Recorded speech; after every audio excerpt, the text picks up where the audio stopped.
Halo, selamat malam, selamat berjumpa kembali dengan saya. Aku di mana ini, guys? Assalamualaikum. Mari keramas. Bengi-bengi keramas. Jam segini baru mandi, guys. Jam 9, setengah 10. Setengah 10 baru mandi. Untuk yang pengen pergi ke luar negeri seperti itu, mandinya malam-malam ya. Kalau aku mandinya setengah 10, jam 9 paling malam. Jadi mandinya malam-malam. Gimana, belum sholat, mau keluar hawanya, kan sholatnya di luar, mau keluar hawanya panas banget. Jadi aku nunggu mbahku tidur aja, nanti sholat sembunyi di rumah.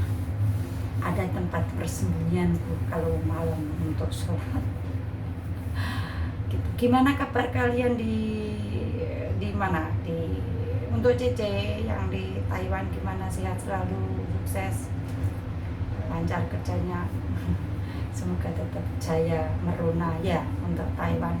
Dan untuk Malaysia, halo, saya sapa Malaysia, sukses selalu ya kerjaannya, hebat, salam kenal untuk di Malaysia juga.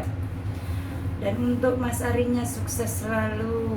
Untuk siapa ya, semuanya yang ada di Cepu, Jawa Tengah, Blora juga, semua salam kenal dari saya. Kepedean, so pede, siapa juga yang kenal sama aku ya, nggak tahu ada yang mau kenal sama saya atau enggak. Kalau mau kenal ya kenalan yo, ayo kenalan, kita promosi diri, wis tuwek promosi. Promosi. Bagaimana keadaan kalian di Indonesia? Coronanya udah mulai membaik atau pindah di lokasi lain, di titik lokasi lain? Semoga semuanya tetap terkondisikan dengan baik ya. Untuk Malaysia katanya lockdown, ikut bela sungkawa lockdown, tapi tetap tabah ya, tetap tabah dan semangat saja. Semoga lockdownnya cepat habis. Lockdownnya cepat habis.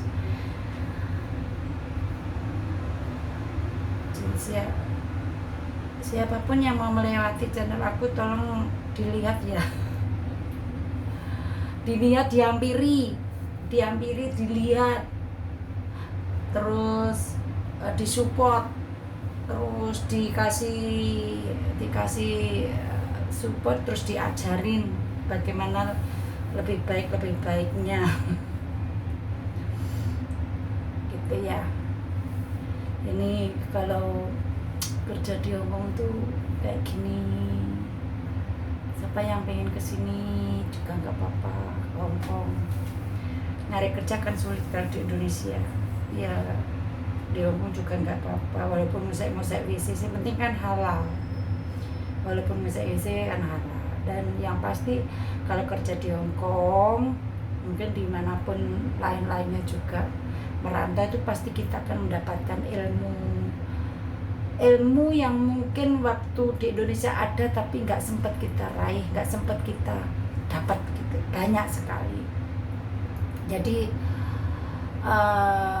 yang saya rasakan aku selama kerja di sini, aku bisa membedakan ya antara aku waktu kerja di elek-elek ini tahun yang Korea loh guys. Tahu tok ya maksudnya duit embondi. Jadi bisa perbedaannya banyak. Jadi kalau di Korea itu kan di perusahaan, ini kan membantu rumah tangga. Jadi saya itu sudah merasakan bagaimana kerja jadi di industri, ngenger ning wong, leset, ngusek WC ya ora rasane. Jadi apapun saya jalani yang penting halal gitu. Dan mungkin udah sama yang di atas mungkin ditakdirkan jiwa saya jiwa perantau dan mungkin saya harus merantau, mungkin ya, mungkin karena Allah memilih saya menjadi perantau, mungkin karena Allah melihat karena ada satu kekuatan yang lebih mungkin untuk menjadi perantau, jadi makanya Allah memilih saya, maksudnya terpilih untuk menjadi sang perantau. Nggak gampang loh jadi perantau itu, tidak semua orang bisa menjalani menjadi perantau. Berarti kalau sudah menjadi perantau berarti kan orang itu sudah terpilih sama Allah bahwa dia punya kekuatan lebih, ketahanan mental yang lebih, dan pemikirannya juga menurut aku dia mungkin lebih gitu. Karena merantau itu nggak gampang, walaupun itu kerja di bidang apapun namanya merantau, itu pasti banyak tantangan, banyak hal yang banyak sekali mungkin di luar dugaan kita, pemikiran kita, di luar apa yang kita mau. Tapi semuanya tuh namanya orang merantau, kadang-kadang semua harus dijalani dengan ikhlas gitu. Jadi intinya apa tuh intinya yang tak omong nih timbangan itu omong nih ngamamong. Intinya saya cuma ingin menyampaikan bahwa merantau, bedanya merantau sebetulnya tidak ada perbedaan antara merantau di lingkungan kita sendiri, maksudnya di negara kita sendiri, atau di negara orang, namanya merantau. Keluar dari kampung itu aja itu namanya sudah merantau gitu. Keluar dari kampung kita sendiri, dari kandang kita sendiri, berarti kalau kita bisa keluar, berani keluar menempuh tantangan itu, bekerja di luar kampung kita, itu namanya sudah bukan jago kampung lagi, tapi jago yang mau bertempur di luar kampung gitu. Jadi udah ada plus, nilai plus. Jadi untuk ya karena mungkin saya perantau ya mungkin saya perantau ya, enggak begitu sih. Saya angkat topik untuk para orang-orang yang mau merantau, apalagi perempuan, apalagi perempuan perantau, baik itu di Taiwan, pergi ke Malaysia atau Korea atau dimanapun berada, itu saya acungi jempol, karena mereka ya saya juga mungkin ada kecerdasan tersendiri. Nggak cerdas gak mungkin bisa merantau, nggak cerdas gak mungkin berani untuk merantau. Karena kecerdasan itu maksudnya ada keberanian tersendiri. Cerdas itu kan nggak dalam arti kita pintar apa, maksudnya pemikiran kita lebih berani mengambil sesuatu keputusan yang mungkin orang lain tidak berani memutuskan, itu sudah kecerdasan yang lebih daripada yang lain gitu. Jadi, dan kalau kita merantau pasti kita akan berjumpa, menemui, mengalami hal-hal yang sebelumnya sama sekali tidak pernah kita tahu dan sama sekali tidak pernah kita jalani gitu. Dan itu nilai plusnya di situ. Kita akan punya cerita atau kisah atau apapun bentuknya yang bisa kita sampaikan ke orang lain, kita tunjukkan ke orang lain, baik itu hasil dari merantau atau kisah dari yang kita dapat selama di rantau. Itu ada nilai plus dan kita bisa menyampaikan atau menunjukkan kepada orang lain dengan semua yang kita alami. Dan itu banyak, itu bukan cuman apa yang kita sampaikan, banyak-banyak itu bukan kita bohong, tapi memang benar-benar kita jalani, yang pasti seperti itu. Ya mungkin kalau cuman masalah di sini sengsara tapi nggak diceritain yang di rumah, yang diceritain, yang disampaikan yang indah-indah, yang senang-senang, itu kebohongan tapi yang mulia gitu. Contohnya mungkin yang saya tahu mungkin mbak-mbaknya yang di sini, jadi ya mungkin khususnya saya ya kayak selfie seolah-olah kita happy, seolah-olah kita tapi sebetulnya kan orang lain kan nggak pernah tahu apa yang kita impikan, apa yang kita rindukan. Kita sudah merasa kehilangan apa, sesuatu apa, momen apa dalam kita dengan keluarga, baik dengan teman atau tetangga atau apapun, kita banyak waktu-waktu itu kehilangan semua gitu. Di situ aja sebetulnya nilai yang mungkin tidak nginakin di situ. Jadi banyak hal-hal yang kita kehilangan dan mungkin itu nggak bisa terulang atau nggak bisa kita dapat dalam hidup kita, gitu aja. Contohnya umpama punya keluarga, punya anak kecil, jadi kita kan nggak pernah bisa, momen kita nggak 100% atau 90, 80, 50 aja kita sudah momen kita hilang gitu, kebersamaan kita dalam kan cuma pantauan dari jarak jauh dan komunikasi jarak semuanya dari jarak jauh. Padahal komunikasi jarak jauh, pemantauan dari jarak jauh itu selalu hasilnya tidak sama dengan kalau kita benar-benar ada di dekat gitu, di dekat ya kayak keluarga kita atau apa. Jadi makanya kayak yang di sini di Hong Kong itu yang saya tahu ya, itu banyak mbak-mbak yang depresi, banyak juga yang cara bosannya kini kembali nggak peduli. Jadi yang penting aku happy itu aja juga. Ada juga yang cuman dianggap ya ini memang seperti ini tapi kita jalani, dan selama kita mampu ya udah kita cari solusi yang baik kayak gitu aja. Kalau kita mampu gitu. Jadi kadang-kadang ditutupi dengan kesibukan apa, aktivitas apa gitu. Kadang-kadang kan kita bisa sejenak melupakan semua masalah gitu. Dan yang pasti tetap semuanya harus diiringi dengan kita pasrah sama Allah dan kita selalu mendekat sama Allah. Dari semua masalah-masalah itu kan yang nggak lepas karena Allah yang ngasih. Jadi untuk menguji bagaimana ketabahan kita, kesabaran kita dalam menjalani hidup gitu. Nah, kalau pengalaman saya selama di sini ya sebetulnya ya dibilang susah aku ya enggak ya susah. Tapi ya itu tadi balik lagi ke aku mikir memang saya harus menjalani ini semua dan memang Allah menyuguhkan semua ini untuk saya. Dan saya yakin Allah memilih saya. Kenapa? Karena saya memang mungkin punya kekuatan lebih daripada ibaratnya kayak yang enggak ditakdirkan untuk berjauhan, merantau dengan keluarga, berjauhan dengan anak, dengan orang-orang yang kita cintai. Jadi menurut aku semuanya itu tinggal kita bagaimana menyikapi hidup kita, hidup yang dikasih Allah, bagaimana kita mensyukuri, menyikapi semuanya itu kan dengan enteng, dengan ikhlas. Insya Allah semuanya akan berjalan dan nggak terasa, dan waktu akan suatu saat pasti ada titik ujungnya. Jadi ujungnya pasti ada, akhirnya pasti ada, nggak mungkin akan terus seperti itu gitu. Jadi kan podo karo istilah wong urip kan cuman mampir ngombe gitu. Wong urip kan cuman mampir ngombe gitu.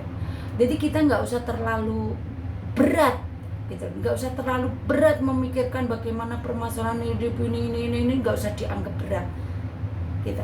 Karena memang kalau kita merasa berat ya berat gitu. Jadi kalau kita merasa enjoy menjalannya dengan ya sudah, apa yang ada di depan mata kita lakukan semampu kita. Kalau nggak bisa ya kita berusaha mencari solusinya bagaimana. Lek wis gak iso tenan baru dibalik nih karo sing urip gitu.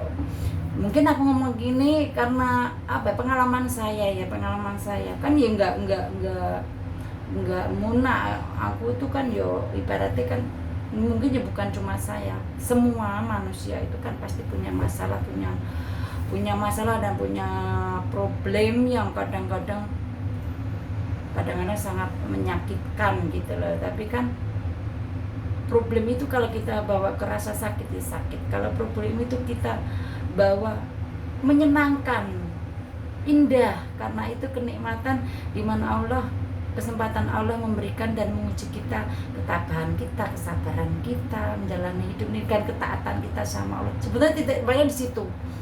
Jadi di mana kita kalau dikasih masalah, berarti kita itu sayang sama Allah. Kita akan diangkat derajatnya sama Allah. Itu menurut saya seperti itu. Kalau kita dibiarkan podo karo awake dhewe, orang tua kita apa sapa ngono kita dibiarin, nggak diperhatikan, nggak direken lah cara Jawa, dijane dilosdol ngono kae. Berarti kan wujud kasih sayang dan perhatiannya cuma sebatas ya ngono-ngono kuwi ya sebenarnya pacaran. Tapi kalau benar-benar sayang kan setiap jengkal atau setiap gerak-gerik kita, setiap langkah kita, setiap apapun yang kita lakukan pasti dalam pantauan orang yang menyayangi kita itu. Ibaratnya seperti itu. Jadi kita hidup itu kalau kita memang banyak masalah, jangan terus kita merasa bahwa kita itu aku nggak disayang Allah, aku termasuk manusia yang mungkin aneh. Nggak usah, kita harus bersyukur. Oh, aku masih dikasih masalah sama Allah. Oh, berarti aku masih disuguhkan hal-hal yang indah, ini ke sebuah kenikmatan. Allah masih mau memberi aku masalah, berarti Allah akan memberikan aku kenikmatan dan akan menaikkan derajatku, menaikkan nilai-nilai yang ada dalam hidupku dan akan menjadikan aku lebih baik dari yang sebelumnya gitu. Yang pasti dari semua masalah problem ini kadang-kadang akan menciptakan kita lebih baik dari masa yang lalu gitu. Orang manusia kan nggak mungkin nggak punya masa lalu. Manusia selalu punya masa lalu, dan masa lalu kadang masa lalu yang indah, kadang masa lalu yang nggak indah gitu. Jadi semuanya jenengi kan ya masa lalu, dan semua itu kan anggap saja semua itu indah nggak indah itu tetap sebuah nikmat yang Allah berikan gitu. Ini ngomongin ngelantur yo, ini mah kan ngomongin tentang aku kerjaku di sini ya, intinya pokoknya dimanapun siapapun yang sedang merantau, dimanapun, baik Amerika, Kanada, Taiwan, Hong Kong, Korea atau siapa, dimanapun yang namanya merantau itu, kalau kita menikmatinya enjoy. Jadi kalau enjoy, mau kerjaan ini berbahaya, kita kan nggak susah waktu melakukannya, nggak dalam keadaan nyesek. Jadi kan insya Allah kerjaannya juga lancar.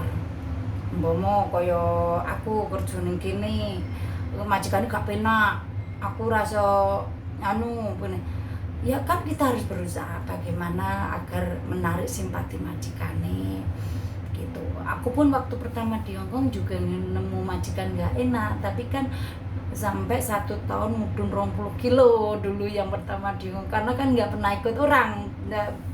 Tadinya kan dari Korea kerja di perusahaan, habis itu jadi pembantu. Bayangin aja apa nggak down gitu loh.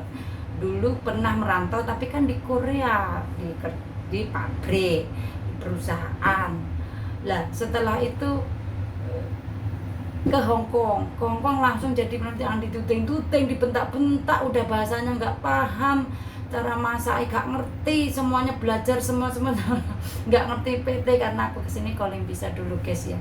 Jadi semuanya tuh harus berpikir sendiri, belajar sendiri, bagaimana aku bisa stuck di sini, bagaimana aku bisa bertahan di sini, bagaimana aku bisa aku harus mengalahkan. Jadi prinsip saya gini, aku harus bisa mengalahkan Hongkong, aku harus bisa menundukkan Hongkong gitu. Katakan intinya seperti itu, dimana dengan majikan, dengan kerjaan tuh, tapi kan enggak menundukkan atau dalam arti kita itu sombong, enggak. Maksudnya dengan umpama majikannya enggak baik, bagaimana kita mencari simpatik agar majikan itu baik sama kita, luluh hatinya baik sama kita. Akhirnya itu kan kita harus melakukan berbagai cara dengan kerja lebih baik, lebih rajin, yang dimana disukai majikan. 1, 2 aja ya, intinya tetap dikembalikan sama Allah. Mohon sama Allah agar majikannya baik, majikannya lebih lunak, majikannya lebih punya familiar sama kita gitu.